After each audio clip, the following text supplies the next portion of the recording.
Okay, so hello everyone and good afternoon.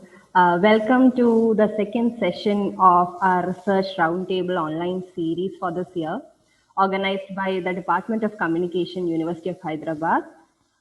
Today we have with us Professor Pradip Thomas, who will be in conversation with Professor Vinod Pavarala on the subject Communication for Development, Time for a Reboot.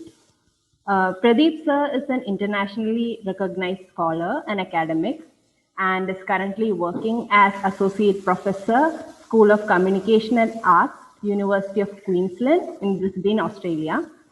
He is one of the leading scholars in the areas including communication and social change, the political economy of communication, communication rights, media and religion, and Indian media.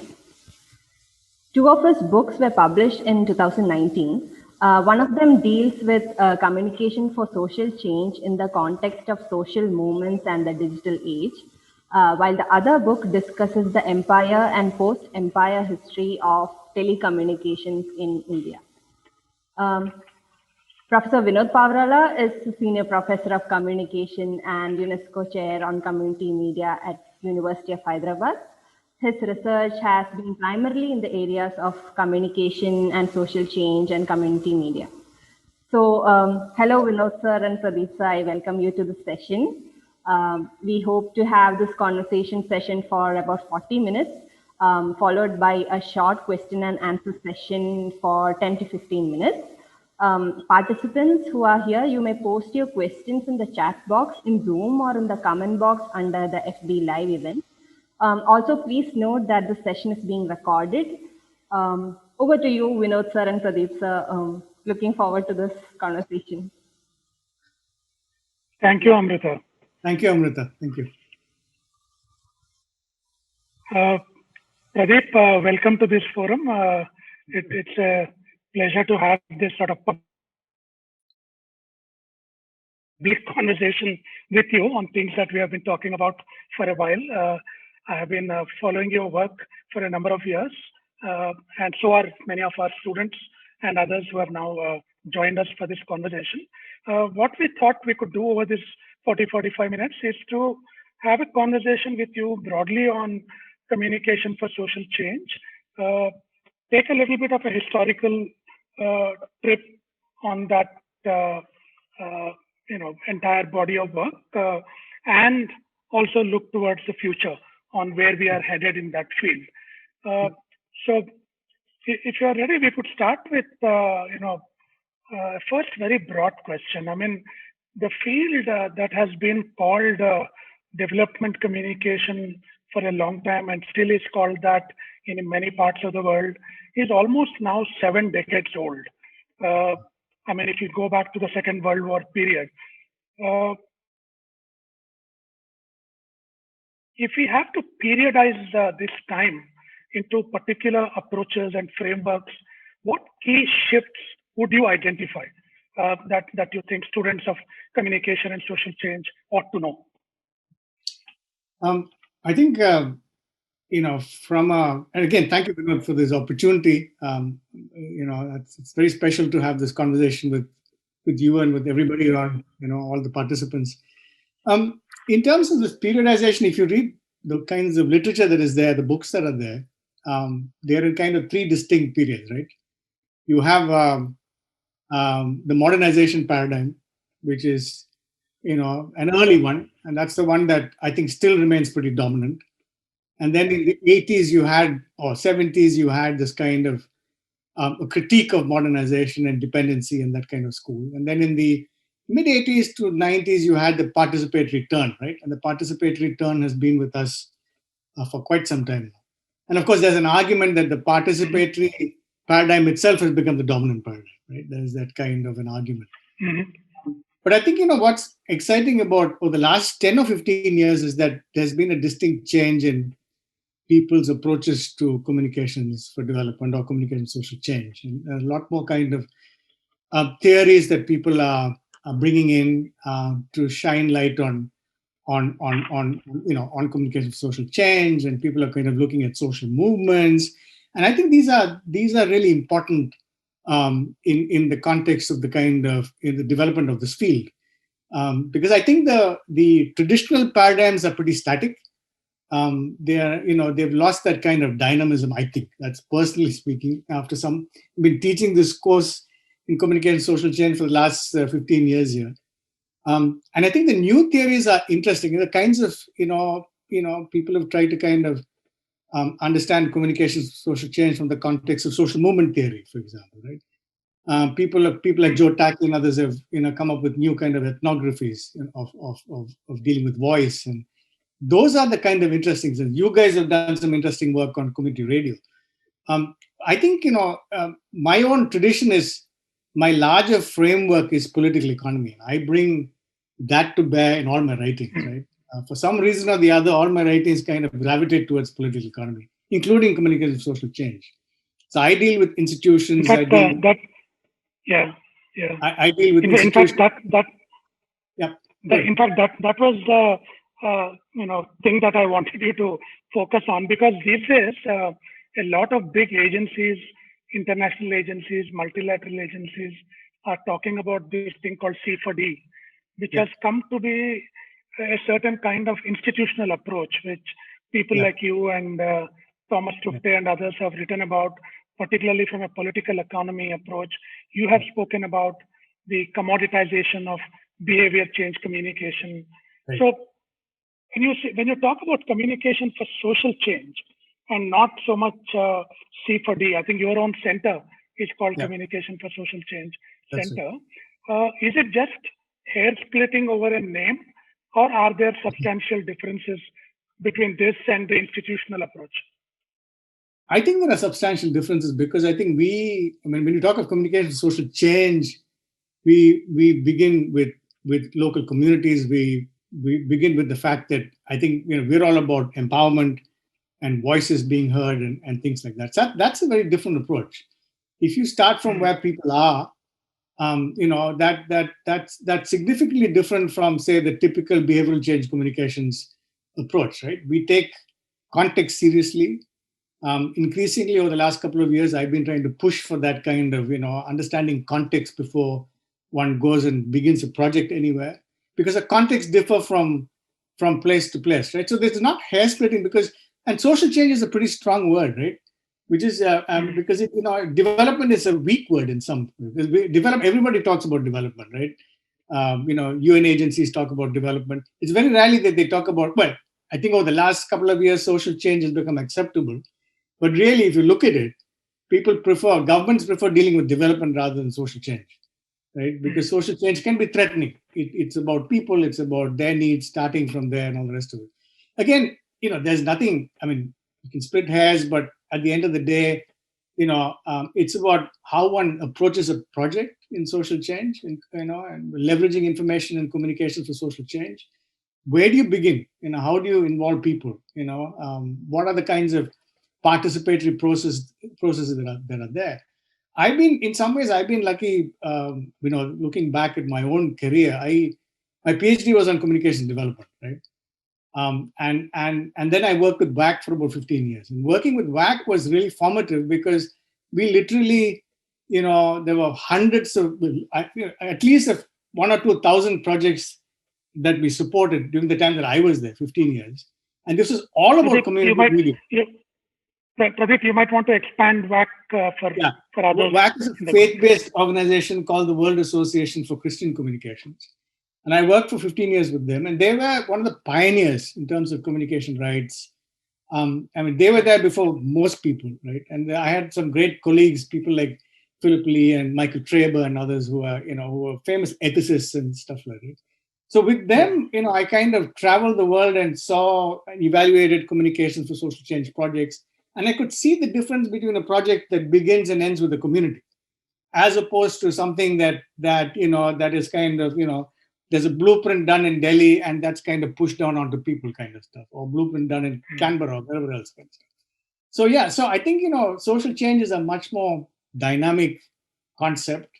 Of course, all these things can become buzzwords. We know that. And of course, at the end of the day, it's about, what you make of these kinds of concepts. Yeah. In fact, when you mentioned WAC, it struck me that social justice and issues of power are something people like Michael Traber and Philip Lee have been foregrounding in their conversations and in their publications for a long time. Do you think issues of social justice and power in some ways could fundamentally alter the way we have been doing C4D for a long time? Absolutely, Vinod. Absolutely. I think, at the heart of the kinds of stuff that I teach is about, communication, social change, making a difference in people's lives. It's about, social justice. It's about the public good. Those are the kinds of issues that I, foreground in the work that I do. So yes, that does make a huge difference. I think, when you deal with, for example, DDS and the radio work and the DDS Deccan Development Society, that's based on social justice. It's not based on the circulating of information or communications for the sake of communication. There is an agenda there, and the agenda is social change, right? The agenda is social justice. The agenda is gender equality. Those kinds of things remain at the heart of communications for social change, right? So for example, the series of books that Elska and I are editing with Palgrave, I think that our intention was to intentionally broaden this area so that as many areas can be used to kind of enlighten the field, right? And I think that's been an exciting project. We have about 20 books in that series, or 21 books, including, you've written, Preeti Raghunath, one of your students, has written a book for us. All those I think are essentially important because they've all broadened this area that we call communications for social change. Pradip, something that you just mentioned a little while ago about the participatory turn in the field, which is now at least 30, 35 years old. But even this approach has come under criticism lately for the instrumental ways in which it has been mobilized by NGOs and governments and multilateral agencies. Could you comment a little bit on that, please? I mean, where participatory paradigm has gone? Yeah, I strongly believe that this has become the dominant paradigm, right? Because all governments, all NGOs, the private sector as well, with their corporate social responsibility, they've kind of, they've embraced this concept of participation. But what does participation mean, right? We go back to the old, old figures from, the theorists from communication social change, and people like Paulo Freire and Fals Borda and others. And their understanding of participation was so very different, right? They were rooted in community and all that kind of stuff. There was a very strong political agenda, right? Which was very different from how participation is used today, right? So you look, if you look at, for example, large international NGOs or large US agencies and stuff like that, and what do they mean by participation, right? The meaning of participation is actually attenuated. It's not clear. It's not, it's not empowering. It's become another kind of buzzword, right? And so the question is, how does one kind of redeem words like this, right? How do you make it real in the lives of people? But then, that's a risky proposition, right? And that is the problem with things like participation, right? Paulo Freire paid the ultimate price for his concepts. He was kicked out of Brazil, right, for a couple of years by the dictatorship there, right? But the way I see it, Vinod, is that you can, I think it's really important that we look at these kinds of concepts from within, for example, a country like India, where you have traditions of participation, where you have activists who have practiced participation all their lives. I was thinking of people like, say, Aruna Roy and Nikhil Dey in the context of the RTI, the Right to Information movement. These are people who have practiced that kind of. Or you look at, figures, political figures like Jyotirao Phule in Maharashtra, or maybe even EVR Periyar in Tamil Nadu, and people like that, right? There was a kind of, so in India, I think we need to understand participation from the bottom up, and also I think to invest in that kind of theorizing from the bottom up that is based on kind of indigenous concepts and understandings of participation. I think there's a lot of, kind of, there's a lot of scope for that kind of stuff in India. So, for example, 2 or 3 years ago, I did some work on Raymond Williams and E.P. Thompson, right? And not typically the people that you associated with communication and social change theory, right? So Raymond Williams is cultural studies. E.P. Thompson is more kind of history of the working classes and things like that. And I think, if you look at their lives and what they've done, they've inherently been participatory in all that they've done, right? Williams, for example, used to, after his classes in Cambridge, Oxford, used to go and teach, extramural classes, among, for the working classes kind of stuff, right? Inherently participatory kind of stuff. And I think there's a lot, I think, we need to get out of the canon and move around and find other spaces and opportunities to understand what participation is all about. And that's, I think, fundamentally important. And I think a school like yours, that is the heart of, community media and social change and all the rest of it, you guys are in a great position to explore those kinds of issues. Yes. Yeah, I mean, there is participation and participation. I mean, there are people using participation as merely a consultative mechanism, or sometimes just to seek the consent of the people in whose name they take decisions. So it becomes like a managerial practice rather than the kind of participation you are talking about. Absolutely. And I think, again, going back to the Indian situation, I think, at the moment, everyone knows that there is a massive farmers' strike going on in India, right? Very contested, but huge. It's probably the biggest movement of its kind in the world, right? Literally millions of farmers, right? And of course, there have been attempts to kind of, cut down on communications and silence them, right? But there's always, you'll always find that in the context of these kinds of struggles, you'll have many participatory movements, right? When the dominant media are not against you, there'll be other types of media, right? And so our learnings, especially from social movements in India, and I think I can remind everybody that V.S. Naipaul once said that India is a land of a million mutinies, right? India is a wonderful place to understand communication, social change, and learn from communication, and social change, because of the fact that we have so many different movements. Any given day, there are so many movements on the streets, right? And that, I think, provides a fantastic opportunity to learn about, social change and processes related to social change and the role of communications in social change, right? So I'm kind of reminded of books by people like, there's a great book called None But Ourselves, written by a guy called Frederiksen. This was done in the early 80s. And his book was about the fact that in Rhodesia during the freedom struggle, the media was controlled by the government, right? But the people had their own media. So there were these kinds of groupings called chimurangas, where people got together, freedom fighters got together. There was a lot of communications. So I think, in a country like India, you have enough spaces for those kinds of opportunities, right? To learn from those experiences of grassroots movements and struggles. I think it's one of the, when you talk of the renewal of communication social change theory, I think all you need to do is go to those social movements. And social movements can teach, communication social theory so much. You can learn so much from it. In fact, communication rights is another important area on which your work has focused. You have a book on communication rights as well. You have researched movements around the idea of the rights of ordinary people to have a voice of their own for self-expression. Do you see this idea of communication rights as an integral part of this sort of emerging vision for the study of communication for social change that you and others like Thomas Tufte and others have been advocating? Yeah, I think so. Except that, I recognize the fact that it's a very complex right.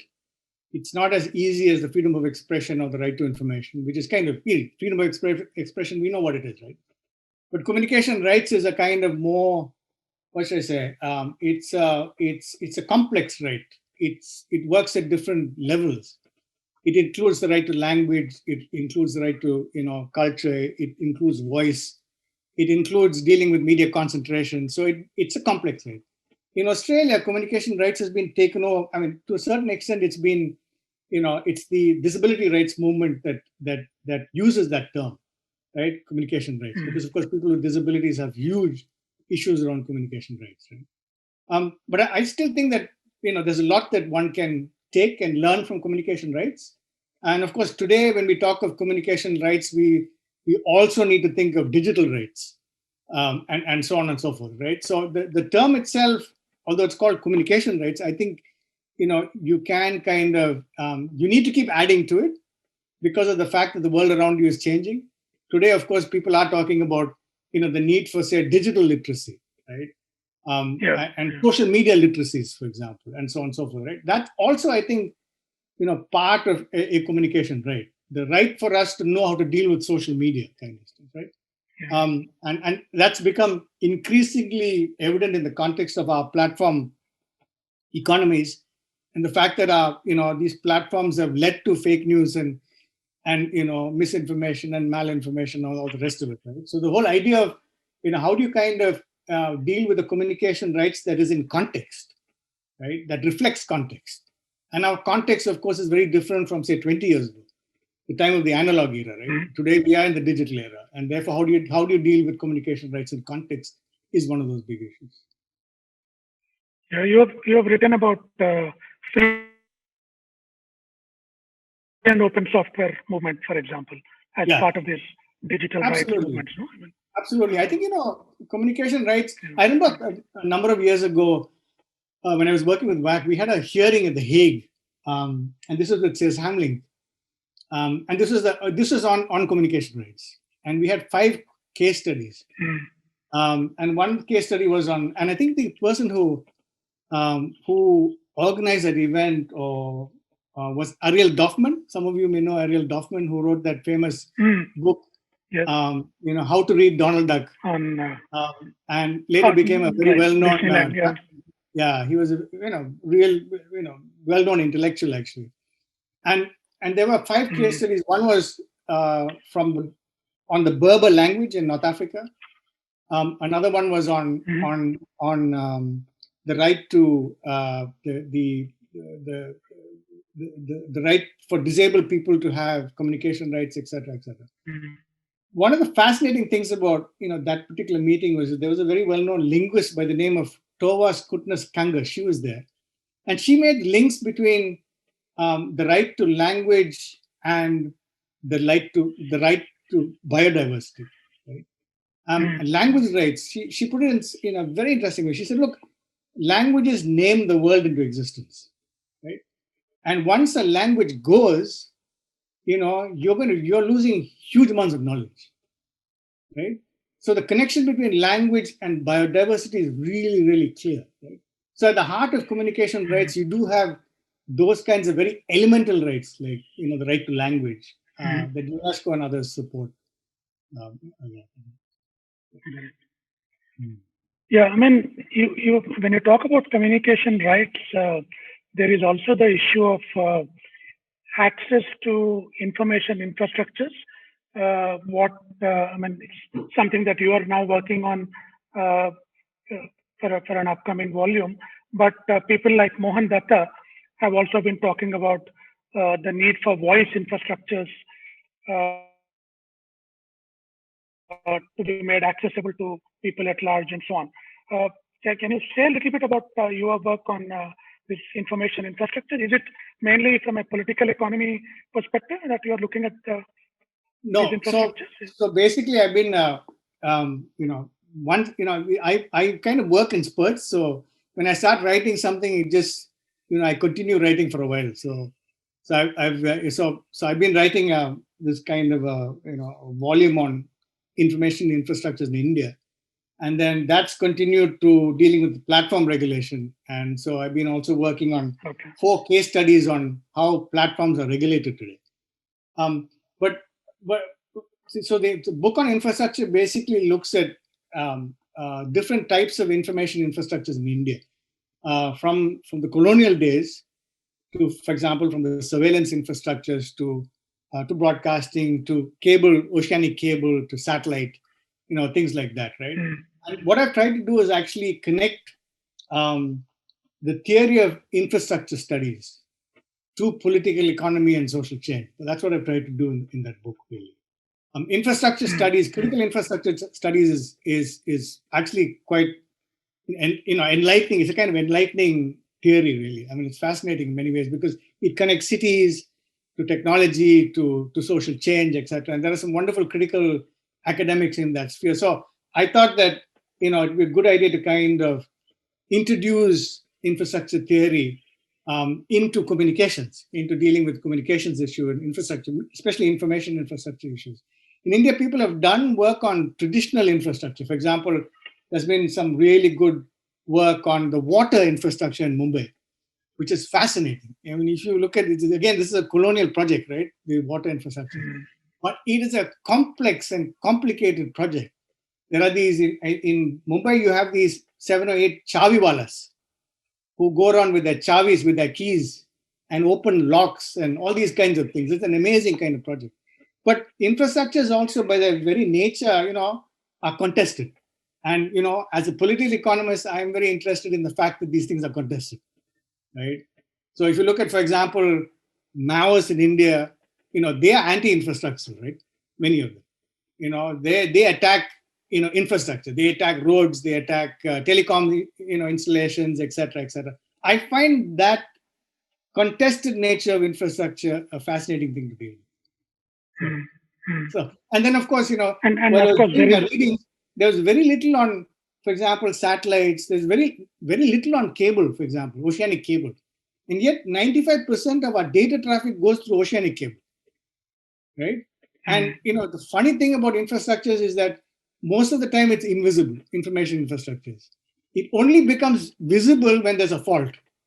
Yeah, when there's no connectivity, you suddenly realize there's something called the internet, right?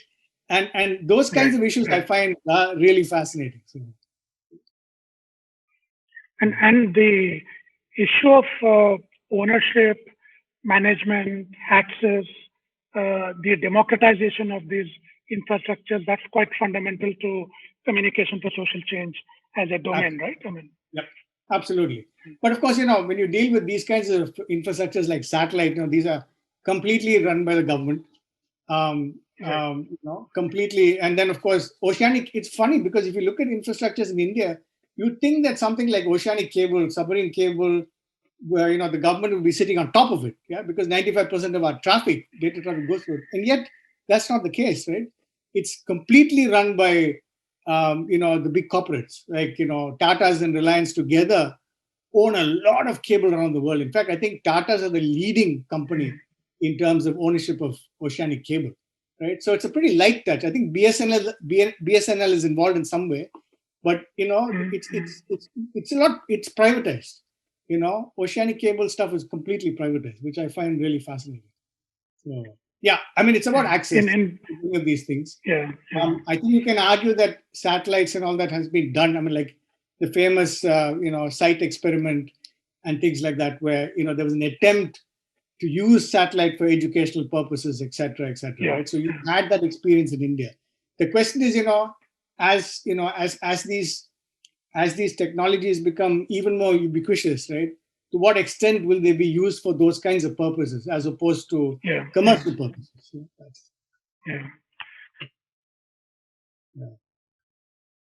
yeah. Someone is. I mean, in places like mobile networks, people who. Yeah, go ahead. So I'm also thinking of those kind of grassroots sort of infrastructure projects, which foreground issues of democratization of these infrastructures and access to these technologies to communities. Yep, absolutely. Yeah. I think I think that's the question. Really, is to what extent. What extent is there the kind of political will to kind of give access to these technologies, right? And that's a big issue in a country like India, especially, I mean, that's always been the case. It doesn't matter whether it's this government or the previous government. There's always been that reluctance to kind of provide full access to information infrastructures, right? So I think that at the heart of social change is this whole issue about information access. And sometimes I think it's going to be the kind of smaller technologies like community radio that will provide that access, right? Because radio is everyone can afford to have a radio set, etc., etc. It's going to be more difficult for these larger infrastructural technologies to be kind of involved in that access issue. I'm just going back to some of the chat, and very true. The books by Nicole Sterosilski and Lisa Parks and others are fundamental, right? In terms of infrastructure studies, they are the kind of more critical infrastructure scholars. So you've got all sorts of scholars, but these are the top of the pile. Yeah, really. yeah.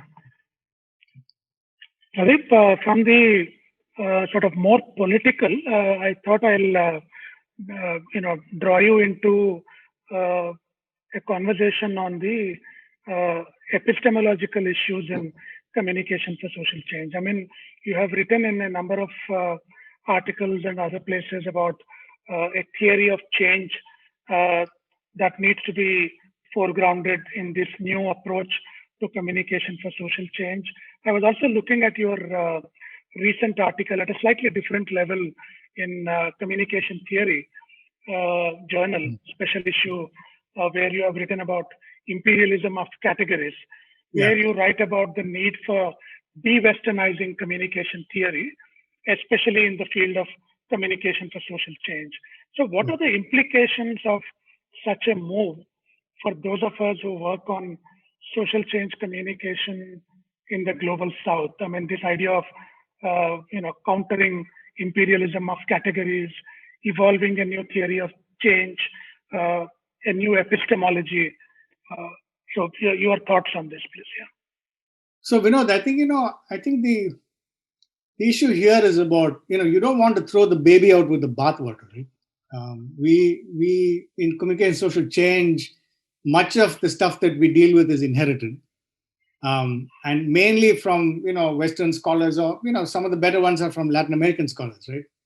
And some of them are strong. I mean, I still think that someone like Freire, in terms of his epistemology, continues to kind of give me hope in terms of the work that I do, right?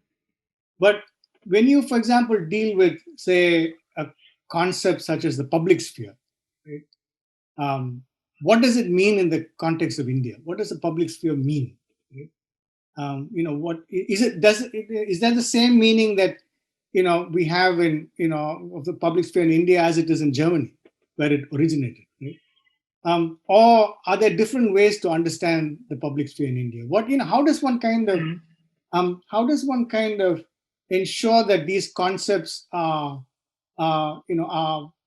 suitable for and reflects Indian realities, right?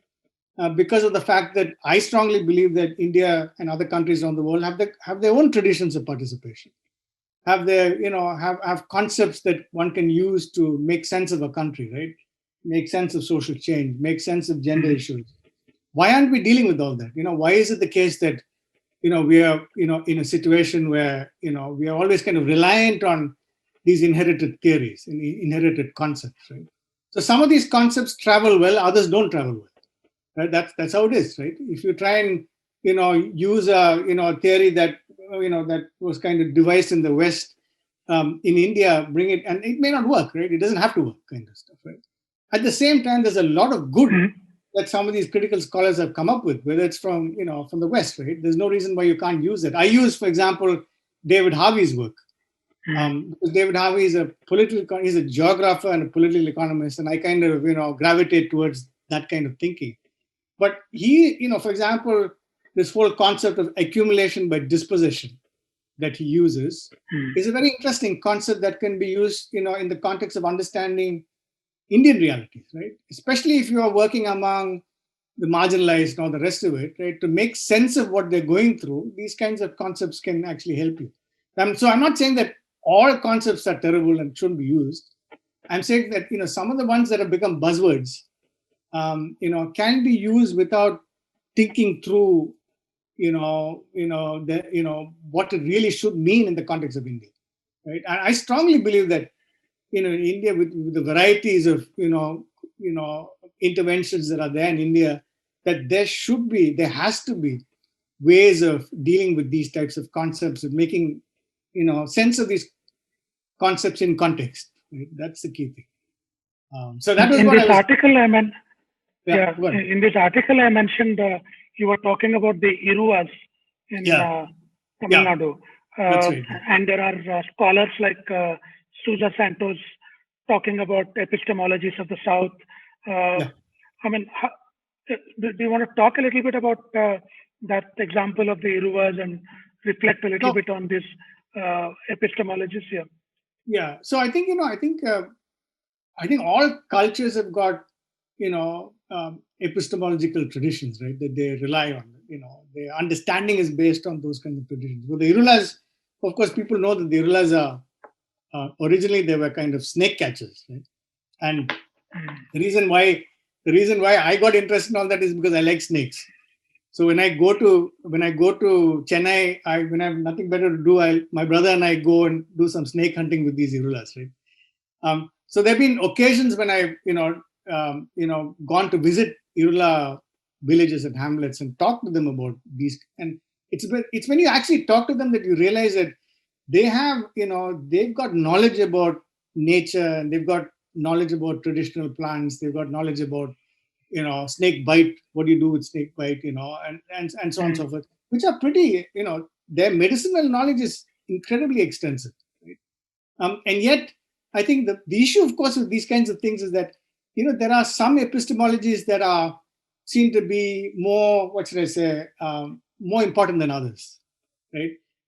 Some epistemologies that seem to be more Indian than others, or more national in scope than others, right? Those are the kinds of issues that I find fascinating. For example, I did some work on the Traditional Knowledge Digital Library, right? Which is that big library that the Indian government created because of all these intellectual property violations, patent violations, and so on and so forth.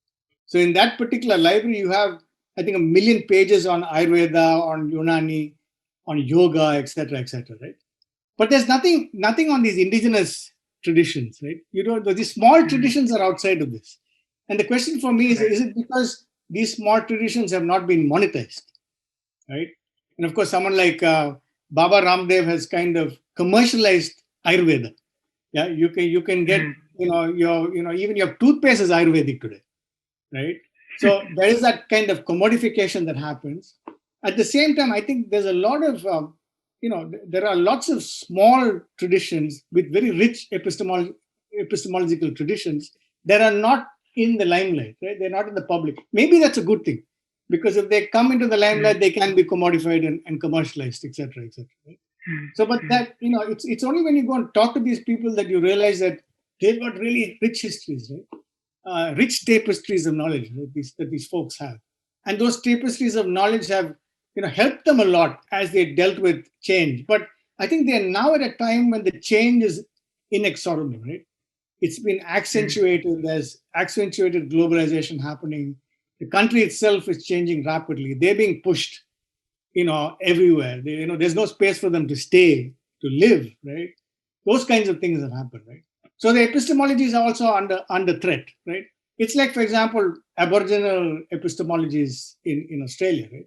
It's only over the last couple of years that they're making a comeback, right? And people are kind of, engaged with those epistemologies, right? So again in India, I think, we have to think of a time when, people actually engage with those epistemologies, right?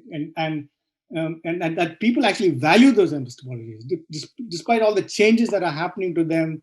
They're being forced to change. But how does one value epistemology in the context of change is a critical thing, because in a sense you don't have that support.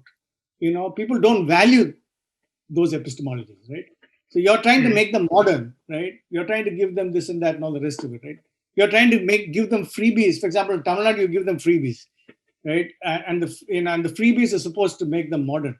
But when I visited some of those places, there's freebies. But for example, I remember taking a picture of a fridge, which had been converted into a bit of a library, right? All the books were kept in the fridge because there was no electricity, right? And things like that, right? So it's interesting to see these disjunctures that are happening on a daily basis in a country like India, where modernity is coming up, against tradition, and modernity is always winning that battle, right? Which is, I think, a problem.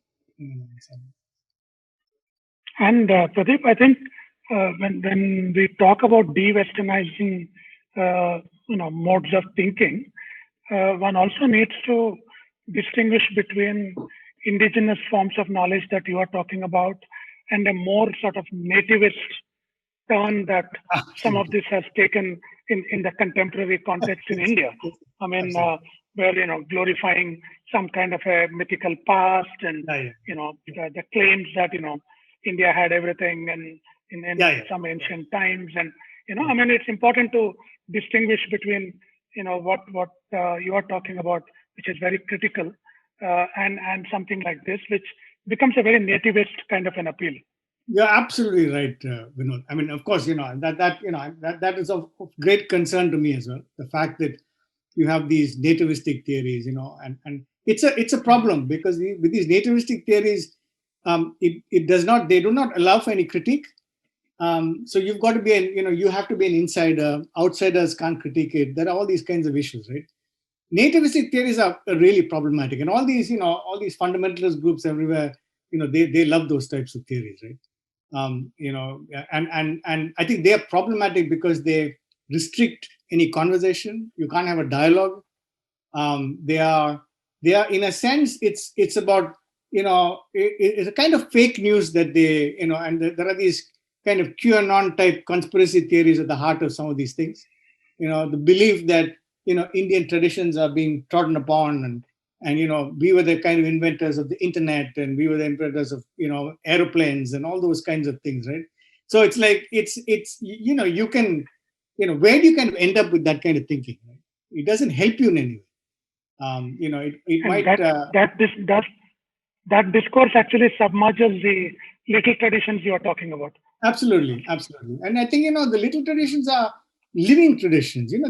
They've actually helped people live in difficult circumstances. It's the epistemologies that have helped them, right? And how does one kind of recover those epistemologies? What are people doing today? And I'm sure there are many examples of people doing this, right? But I think the more that's done, the better. I think I think let 1,000 flowers bloom when it comes to those epistemologies, and they will kind of contribute to the larger body of knowledge on India. So what India can do. Right. Pradip, two quick last questions. One on methodology, one on teaching. In terms of doing research on communication for social change or looking at social change projects on the ground, some of the more institutional C4D, approaches have used things like log frame and so on for ages. What kind of methodological approaches would you suggest for us to more productively examine the kind of things that you are talking about? I must say that I'm not a great fan of log frames and things like that. I remember the days when log frames first came to WAC when I was working there, and we all looked in horror at these kinds of log frames, and trying to kind of we were kind of being pushed to deal with complex realities in the context of these log frames, right? And how do you kind of do that? It's so difficult to push things into those little log frames, right? And I strongly believe that those kinds of things do a lot of damage. On the one hand, I can see where the big NGOs are coming from. They want information on what has worked and hasn't worked and all the rest of it. I agree with all that. But there is no reason why they shouldn't. There is no reason why they shouldn't kind of invest in things like ethnographic work, right? Long-term ethnographic work to understand how these projects have made a change or not, right? And I strongly believe that the qualitative stuff, right? Ethnography, I think, is really important. How do you understand context is absolutely fundamentally important. You can only understand context through doing ethnographies, right? You need to go to the field, and you need to understand what's happening at that level. I still remember, the reason I say this is when I did my PhD many years ago, part of it was done with landless laborers and fisherfolk in Tamil Nadu with NGOs, right? And they were using popular theater as a means of resistance. They were radical groups. But I understood, I came to understand India in a different kind of way, because for the first time in my life, I kind of encountered caste in Indian village, right? In a South Indian village. I'd never encountered caste living in Chennai. I'd never encountered in any kind of profound kind of way. But going to the field, talking to these guys, you suddenly realize that their realities are very different, right? It's like, the kinds of, pressures on them are hugely different, right? And then you see caste as a primordial reality, something that is essential, to the lives that these people lead. So I think ethnography allows you to kind of, you deal with these kinds of divides. You come to understand the gender divides, the, other social divides that are there. You can deal with the institutions that impact on a particular village, or the lives of individual peoples, all that kind of stuff. That's pretty rich stuff, right? You need to have that understanding before you can leverage an information or communications project in any given place. And more holistic kind of an Absolutely. approach. Yeah. Absolutely. And I think, again, we have this tradition, right? If you look at the old site studies, there was a lot of ethnography done in the old days. We're talking of, the 70s, late 70s, early 80s. There were a lot of ethnographic studies then. Proper ethnographic studies with solid anthropology and all the rest of it, right? And I don't see that many studies these days that is based on people going to the field and really having conversations and observations and things like that. Maybe I'm a romantic when it comes to these kinds of things, but I think we lose a lot when we don't spend time and we want to do things in a hurry. So Luckily, Pradip, at our department, we encourage scholars a lot to go to the field and do ethnographic work.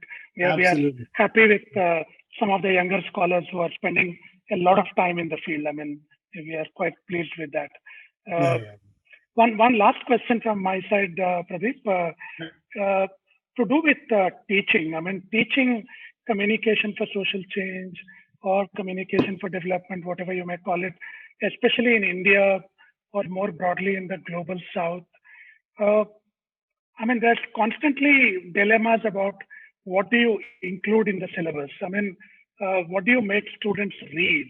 And there is this de-Westernization thing hanging on your head. And, so from your point of view, with your experience of teaching communication for social change, what would you absolutely like to see on a student's reading list today in a communication for social change class? See, I've kind of gravitated towards social movement theorizing, right? And I find, for example, I did a piece on contentious actions, and that's a concept that comes from Charles Tilly, and really, I mean, if you look at, in the context of teaching communication social change, I think there's a lot that one can get from theories of social movements, social movement theory. So I would, in my classes, I push them to kind of read around, social movement theory and theories. That's really important. And then I think in the context of communication social change, also deal with, again, given the fact that I come from that political economy tradition, policy studies, understanding, the role played by institutions, like, for example, big UN agencies, etc., and issues around the NGOization of communication for social change. Again, these are things that you're familiar with, Vinod, and you and Kanchan and others have done work in that area. So, I mean, I bring all these things in because I think, students these days need to have that broad picture of what communication social change is, the different factors that kind of impact on the long-term sustainability of communication social change. So, I intentionally kind of, bring stuff from political economy plus social movement theory, policy studies to a certain extent, and the more kind of critical kinds of thinking in these areas into a classroom. That's what I do. Right. No, so I would love to extend some reading lists. Yeah, absolutely. I think one of the issues is that you have so much of material on communication developed from the old days, right? the old ways of thinking about communications Yeah. for development, right? I think it's important that we hold on to some of them, not all of them, right? Because they're all of a particular type of, what should I say, particular ilk, particular brand, right? There's not much of dynamism in some of those texts anymore, right? They probably were dynamic 30 years ago. They no longer are, right? And how does one discern dynamism in the context of theories, right? At the same time, I think, you point your students to go and study things like social movements, because that's where they're going to have a learning. And that learning they're not going to get from any book, right? It's that hands-on stuff, learning from the ground, that is going to be formative in their lives. Yeah, sometimes, you want to include other scholars, other readings that emerged from a global South experience. But there are, for example, Latin American scholarship. Much of it is in Spanish, still not available in translation. Sometimes you struggle because of those things, but it will be lovely to be able to include those kind of readings in a course. Absolutely. I think, Latin America is a kind of crucible for kind of, communication social change, theorization, and also in terms of practice, right? Very kind of forward-looking, very progressive kinds of, projects that they have at every different level. For example, I deal with the, community telecom in Mexico, right? Those types of projects are really enlightening, and here's a community that has a kind of co-op telecom initiative, right? They own it, they run it, and it's fascinating because they connected, youngsters that are employed, they pay very little for access. They're using it for their own needs, right? So telecom co-ops, right, as an issue, and this is again very strong in places like Mexico and Colombia, but also in Argentina, very strong there, right? They really have been at the forefront of theorizing. Like you said, the issue is with language, right? But that's more our problem than theirs, right? We don't know Spanish. No, our problem completely. That's our problem, not theirs, right? But there have been some really good initiatives trying to kind of translate some of that, Spanish stuff into into English, because it's really. And I remember when in the old days with WAC, we translated Jesus Martin Barbero's work into very important, or Ken Cleaney's work, the Mexican, his work and things like that, right? They were really formative theorists, right? And I think we lose a lot when we don't, learn and understand what they were trying to say. So absolutely, I think translations are absolutely important.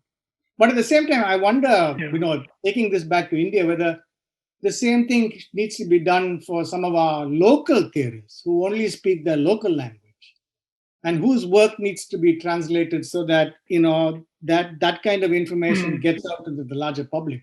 I really wonder if there's a space for those large projects under your, for example, aegis of the UNESCO, the community radio platform in Hyderabad, right? Where you guys can do those kinds of things. It would be fabulous. Yeah, great. Challenge for you. Thanks, Pradip. I think it's so. I'll pause now with my questions, and then we'll see if there are questions among the participants. Amrita. Okay, there are a couple of questions on the chat. Maybe. So we look at the chat, or people are going to ask live questions, or no issues either way. So sir, we thought we would go ahead with the live questions first, and then go on for the chat. Oh, sure. Chat, okay. Okay, so for the participants here, I request participants who have questions to raise your hands by pressing the icon, the hand icon, and I'll announce your names in order, and you may ask your questions then. You can find the raise hand option next to your username, or scroll down to the bottom of the screen and click on participants. You will find the raise hand icon there. After I announce your name, please turn on your microphone and video while asking the question. That would be helpful. And please keep your questions brief and concise. So, yeah, I think we can take our first question, actually. We have Anirudh with a question. He's a research scholar here at the Department of Communication. So I think over to you, Anirudh. Okay. Yeah. So thank you very much, Professor Thomas and Professor Pavarala, for that really fascinating conversation. So I'm actually wondering if both of you could actually reflect on how the traditional C4D approaches actually engaged with the whole idea of knowledge. When I say knowledge, knowledge of the margins or knowledge that is coming from the indigenous or aboriginals or tribals for that matter, and how the new or the emerging communication for social change approaches or frameworks have been able to address the key questions of culture or politics of culture in a broad way. Thank you. Yeah, that's a big question, Aniruddha. I think I think if I may start, I think that you're dealing with a big issue, huge issue, right? The fact that communication social change theory has not kind of engaged with some of these communities, right, and their epistemologies and their knowledge base and so on and so forth, right? That remains a huge issue today, I think, right? I think for the most part, our frameworks are inherited, and people are not invested in trying to kind of understand communications for social change from different perspectives, right? From taking on, for example, perspectives from marginalized communities and so on and so forth, right? It may be there in small bits and pieces, but it's not there as it's not part of how we do communication social change generally. Vinod, would you agree with that? Yes, Pradip. I mean, there is much work to be done in sort of retrieving, excavating some of that knowledge, which is completely getting buried. I mean, it's in existence in the everyday lives of some of these indigenous communities, but it's completely lost in terms of engaging with the larger discourses that we have. I mean, it's in a way our loss that we are not able to have access to those kinds of thinking, that kind of knowledge. So I think the kind of work that Pradip is talking about, doing immersive work within communities, with communities, is one way of getting access to those discourses. I think those alternative epistemologies.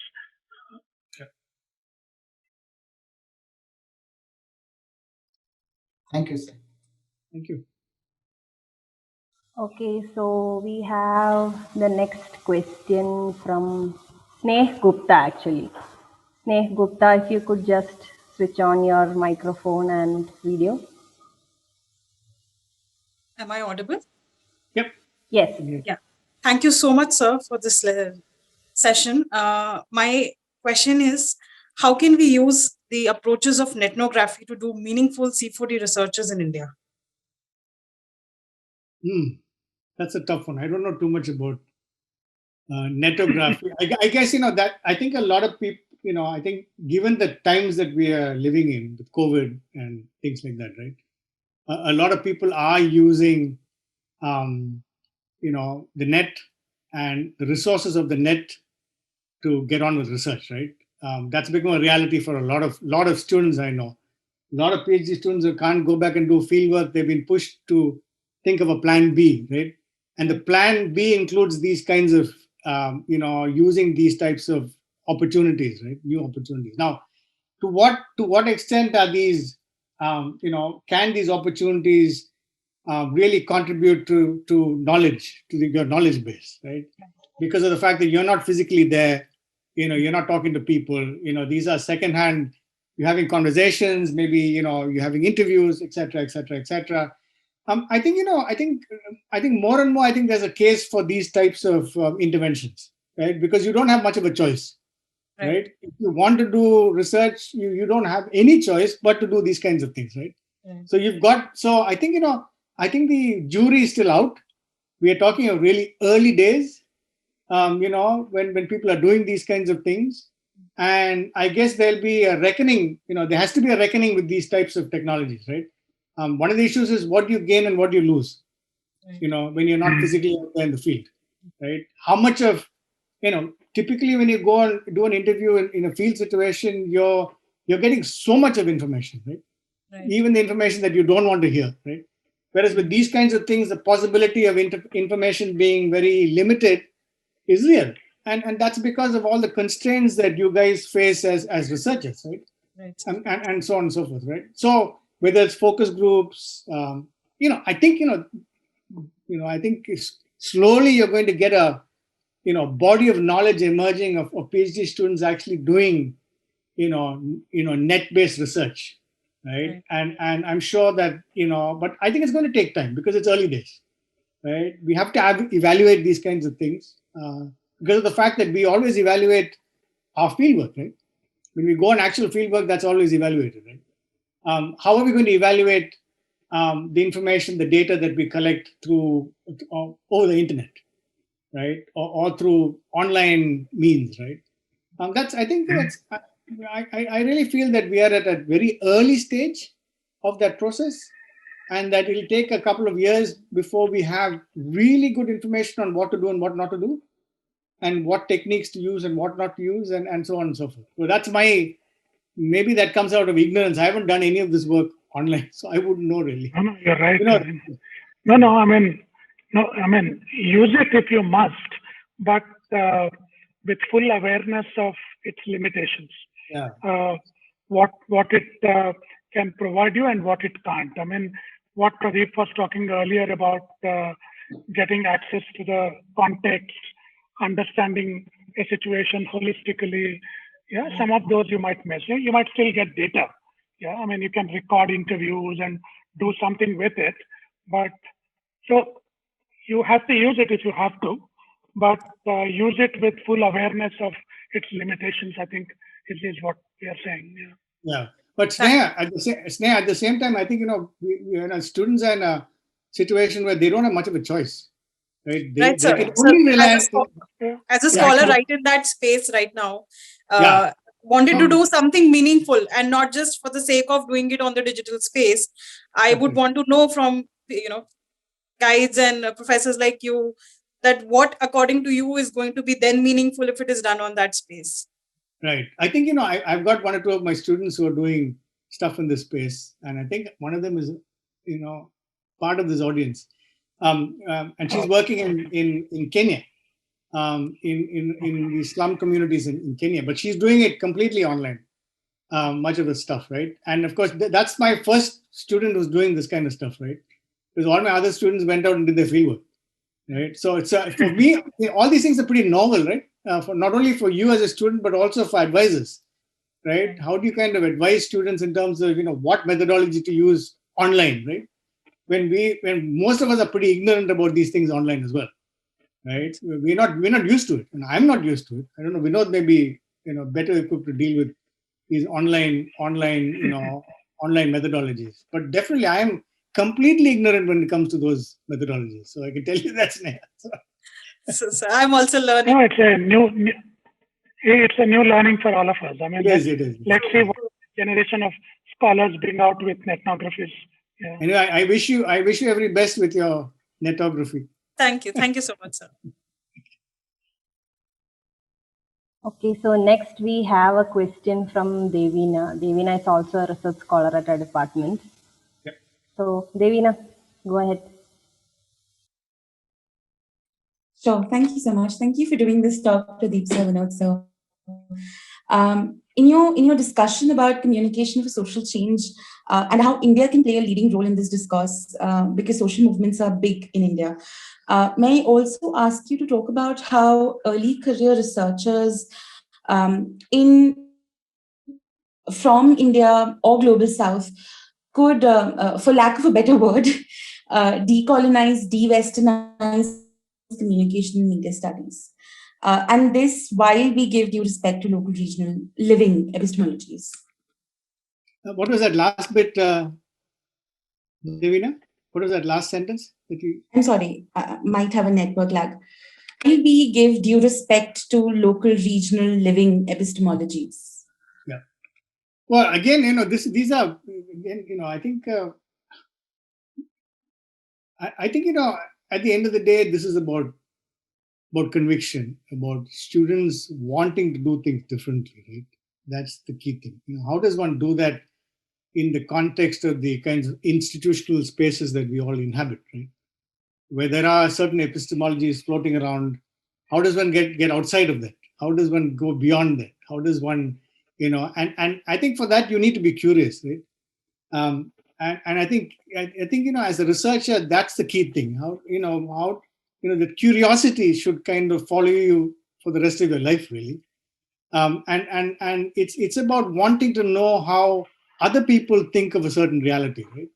And understand how they, how they kind of interpret a certain reality, how they imagine a certain reality, what they mean by that certain reality, right? It's about, so it's like, you can't get into their skin, you can't get into their shoes, but you can try and understand them, right? And again, I go back to issues around social movements. You have, when I did my book on communication rights movements in India, this is in 2010, I studied 5 or 6 movements. So in the area of communication rights itself, there were about 5 or 6 movements. But when you talk of environmental rights and gender rights and all this, you have literally tens and hundreds of movements in India, right? So are you kind of motivated to do a study on something like this, which is very different? Are you motivated enough to kind of understand perspectives that are different? And that may actually that may contest the way you think about reality, right? You need to be brave enough and courageous enough to do that, right? And so I think a lot depends on a student himself or herself, right? About the convictions that he or she has, about how strongly she feels about kind of language imperialism and media imperialism and cultural imperialism and the dominant forms of thought, and how to contest that and all that kind of stuff, right? So that it comes easily to some people, it doesn't come easily to others. So one can actually learn. I really think that one can learn from things like social movements, right? I think these days many of our younger students are connected to one social movement or the other. So it's not as though they have opportunities; they are connected, right? Even if you are the University of Hyderabad, I'm sure there are people connected to social movements of one sort or the other. Right? So there are there are those opportunities there, and that those opportunities are lacking in other parts of the world. So India is a very, in terms of experience, the possibility of experience, India is a fascinating country with so much of opportunities. Right? The question is, are you going to take that plunge? Right? Are you kind of brave enough, courageous enough? Do you want to expand your horizons? Those are the kinds of key things. Vinod? The courage will have to stem from 2 aspects. One is the current political climate in the country is amazing. Yeah. And the second is when we actually go to publish that work, often the not journals will say, where is the Western context? How do you situate this in our... Not always. I think you can go to journals that appreciate, what you're trying to do, right? And understand what you're trying to do. So I don't think you can't generalize that. And I think increasingly, given the fact that, publishers are also pretty savvy, they are looking for new material. They are looking for new thinking. They are, and so those new epistemologies that are there, if they're there, I think you should explore them and not worry about whether they'll be published or not. Because I have a feeling that I think those days are gone. I don't think it's no longer the case. Of course, the other reality that you talked about, political, issues in India, I mean, that's a problem. That is a real problem, because that can be a barrier to this kind of new thinking. But I think we can't. You have to deal with those kinds of barriers, right? And publish, right? And there are possibilities. I think whether it's in India or outside, there are possibilities. Thank you. Do you want to take another question, or Amrita? Yeah, Hasina has a question, sir. Hasina is also another research scholar of our department. So, right. Yeah, go ahead, Hasina. I like to keep my video off. Is that okay? That's okay. Okay. Thank you for the Yeah, sure. conversation. So again, a question related to knowledge, I guess, because when we talk about knowledges of communities and indigenous people, it's mostly embodied knowledge, and it's very hard to separate bodies from knowledge. And usually, with the participatory turn and all, these bodies could enter into certain spaces where they were not allowed before, like a communication space. You talked about DTS, so Dalit women bodies entering into communication space, holding a camera, video camera, and all those stuffs. But in general, there are a lot of conditions, before these bodies enter into it. The larger structures want to modernize these bodies and all this stuff. Do you think thinking through politics of bodies can enlarge our understanding, maybe regarding politics of knowledge and communication spaces or communication for social change in general? That is the first question. Wow, that's an amazing question. I don't know where to start. Yeah, I mean, I think the tendency is always to kind of domesticate bodies, right? And to not allow, our original bodies to express themselves when you come into these new spaces, right? Especially when you deal with technology, when you're handling technologies and so on and so forth. I'm not too sure whether that has happened or not happened in the context of DDS. But I'm saying, what kind of, what opportunities are there for people to be, for people to be true to themselves, right? For bodies to be respected, for the epistemologies that people have to be respected, right? I think there are those kinds of possibilities. I'm not saying that this is a closed shop or that people get women, for example, get domesticated everywhere in every context. That doesn't have to happen, right? So I think the question really is, what kind of enabling structures do you have? What kind of supportive mechanisms do you have that will enable someone to be true to himself or herself, right? In his or her uses of technology, right? So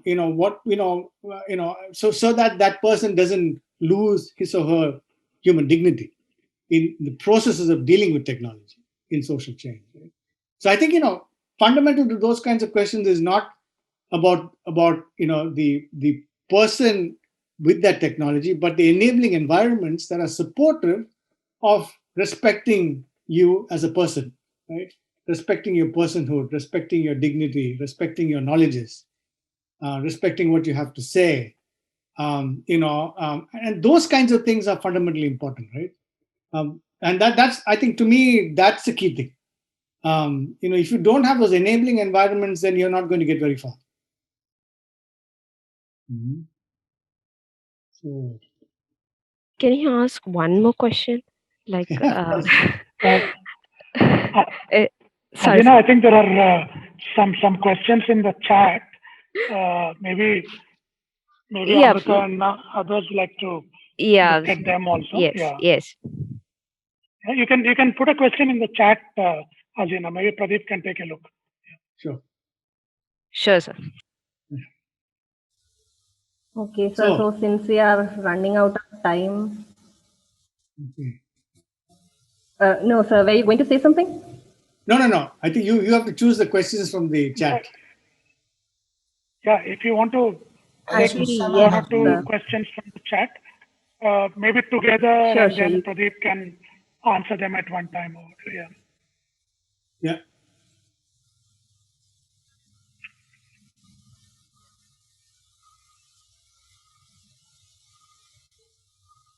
So there was go ahead. That I saw. What is by Yunri Deng? What is your take on the role of infrastructure investment banks in social change, such as AIIB and ADB? These are, I mean, investment banks are, of course, involved in lots of development projects. We have lots of information on how the World Bank and the IMF and others support projects around the world, right? Some of it can be very interesting. Again, you can't generalize. I've come across one or two World Bank projects that seem very interesting on paper. I'm not too sure how they've worked out in practice, but at least on paper they sound interesting, right? I think these banks, support development in different parts of the world. And they also, they also gain a lot from those investments, right? That's how they make their own monies, right? They are supported by large governments. They are supported by, private funders, etc., right? So I think you again with IDBI and all the rest of it, you can't generalize. They're probably going to be some good projects that come out of them, and some that are not as good. So that goes for all these major multinational banks, because they're all involved in development. In a big way.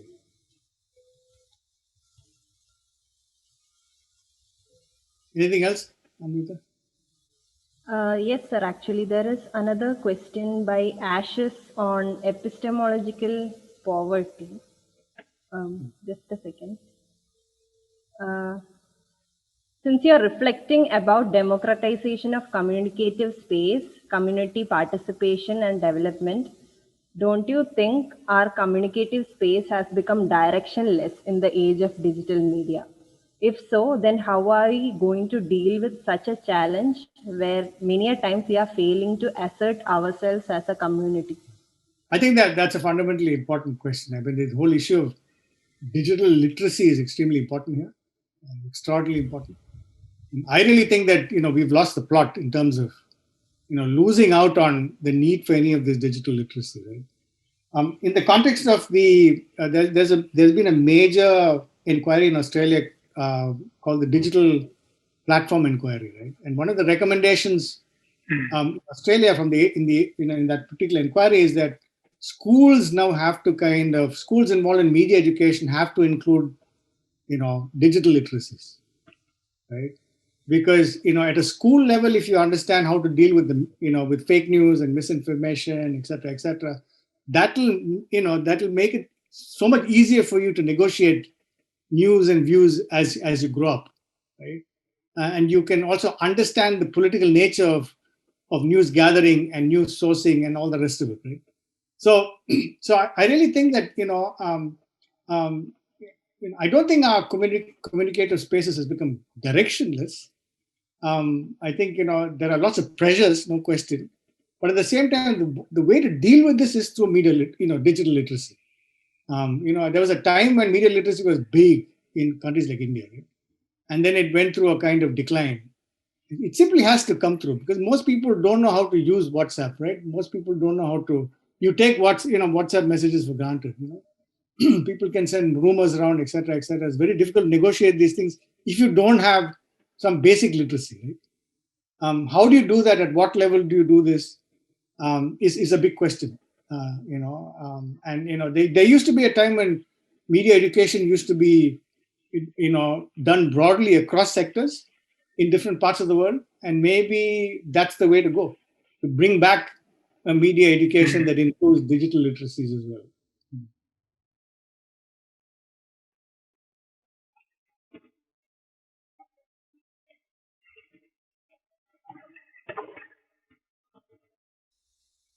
Anything else?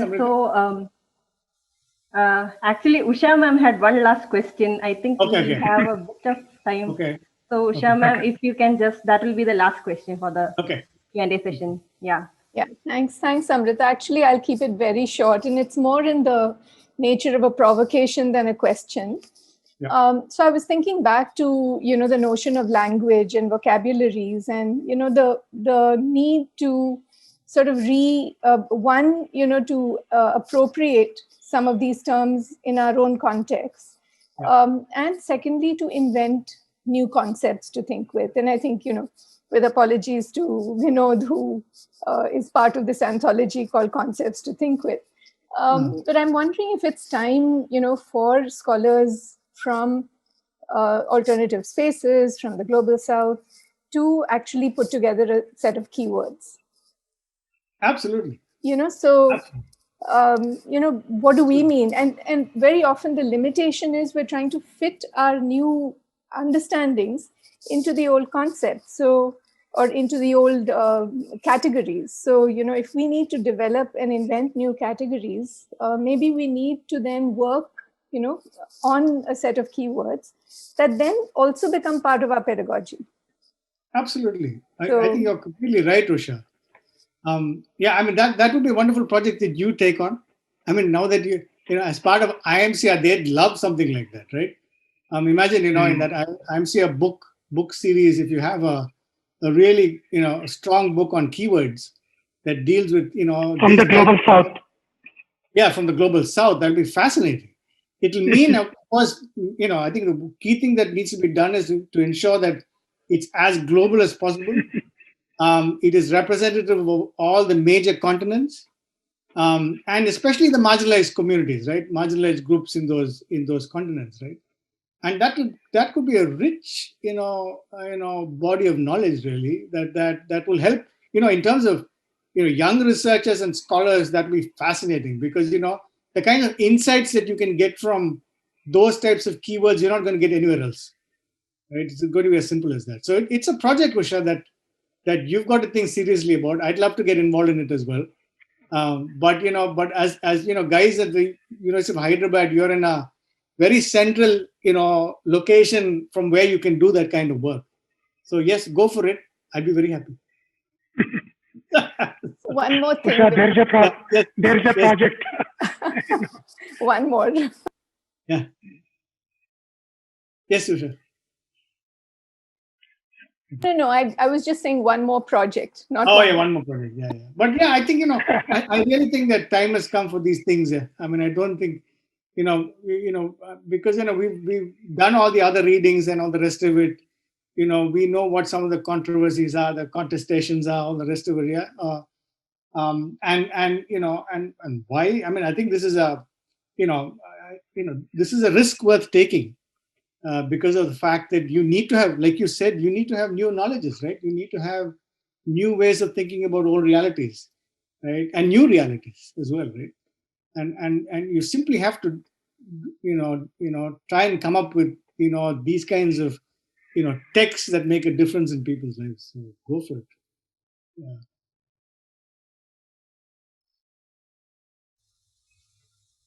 So yeah, I think that marks the end of this session. We will wind up this RRTO session for now.